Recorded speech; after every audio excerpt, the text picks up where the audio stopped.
ರಸ್ತೆಯಲ್ಲಿ ನಮಾಜ್ ಮಾಡಿ ಸಾರ್ವಜನಿಕರ ಸಂಚಾರಕ್ಕೆ ಅಡ್ಡಿಯನ್ನುಂಟು ಮಾಡಿದವರ ಮೇಲೆ ದಾಖಲಾಗಿದ್ದ ಪ್ರಕರಣದ ತನಿಖೆ ನಡೆಸದೆ ಬಿ ರಿಪೋರ್ಟ್ ಸಲ್ಲಿಸುವ ಮೂಲಕ ಕಾಂಗ್ರೆಸ್ ಸರ್ಕಾರ ಸಮಾಜದ ಸಾಮರಸ್ಯ ಕೆಡಿಸಲು ವಿಷಬೀಜ ಹಾಕಿದೆ. ಮುಂದೆ ರಸ್ತೆಯಲ್ಲಿ ನಮಾಜ್ ಮಾಡುವುದು ಚಾಲಿಯಾಗಲಿದೆ. ಇತರರು ಕೂಡ ಯಾವುದೇ ಪರವಾನಗಿ ಪಡೆಯದೆ ರಸ್ತೆಯಲ್ಲಿ ಪ್ರಾರ್ಥನೆ ಇತರ ಕಾರ್ಯಕ್ರಮ ನಡೆಸಲು ಆಸ್ಪದ ನೀಡಲು ಈ ಪ್ರಕರಣ ಪ್ರೇರಣೆಯಾಗಿದೆ ಎಂದರು. ಈ ಪತ್ರಿಕಾಗೋಷ್ಠಿಯನ್ನು ಕರೆದಿರ್ತೇವೆ. ಜಿಲ್ಲೆಯಲ್ಲಿ 19,971 ಮತದಾರರು ಅಭ್ಯರ್ಥಿಗಳು ಒಂದು ಗ್ರಾಜುಯೇಟ್ ಕೌನ್ಸಿಲಿಂದ.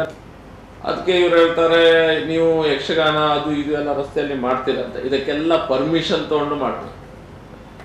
ನೀವು ವರ್ಷದಲ್ಲಿ ಒಂದು ರೀತಿಯ ದೊಡ್ಡ ಹಬ್ಬ ಆಗ್ತದೆ, ಏನೋ ಒಂದು ಕಾರ್ಯಕ್ರಮ, ಯಾರೇ ಮತದವರಾಗಲಿ ಎಲ್ಲ ಜಾತಿ ಮತದವರು ಸಹ ಹಬ್ಬ ಆಗ್ತದೆ, ಪರ್ಮಿಷನ್ ತಗೊಂಡು ಮಾಡ್ತೀರ ಅಂತ ಹೇಳಿದ್ರೆ ಸರಿ, ಪರ್ಮಿಷನ್ ತಗೊಂಡು ಮಾಡೋದು ಬೇರೆ ವಿಷಯ.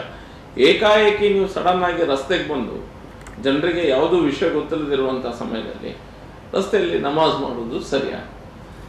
ಎರಡನೇದಾಗಿ ಸುಮೋಟೋ ಕೇಸನ್ನು ಹಾಕಿದ್ದಾರೆ, ಅದನ್ನು ವಾಪಸ್ ತೆಗಿತಾರೆ.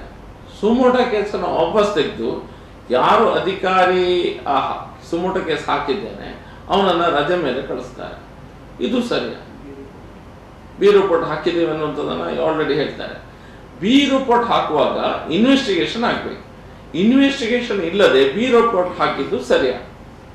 ಯಾವುದೇ ಇನ್ವೆಸ್ಟಿಗೇಷನ್ ಮಾಡದೆ ಇದು ಪೊಲಿಟಿಕಲ್ ಪ್ರೆಷರ್ ಇಂದ ಆಗಿದೆ. ಇಲ್ಲಿ ಸಣ್ಣ ರೀತಿಯ ಇನ್ವೆಸ್ಟಿಗೇಷನ್ ಆದರೂ ಆಗಬೇಕಿತ್ತು. ಎಲ್ಲಿ ಏನು ಮಹಜರ್ ಆಗಲಿಲ್ಲ, ಅಲ್ಲಿ ವಿಡಿಯೋ ಇದೆ, ಅದ್ರ ಬಗ್ಗೆ ಯಾವುದೇ ರೀತಿಯ ಇನ್ವೆಸ್ಟಿಗೇಷನ್ ಆಗಲಿಲ್ಲ, ಫೊರೆನ್ಸಿಕ್ಗೆ ಕಳಿಸಿದ್ದಾರೆ, ಏನು ವಿಷಯನೇ ಇಲ್ಲ, ಏಕಾಏಕಿ ಇಲ್ಲ. ಅಂದರೆ ತುಷ್ಟೀಕರಣ ನೀತಿಯ ಪರಮಾವಧಿ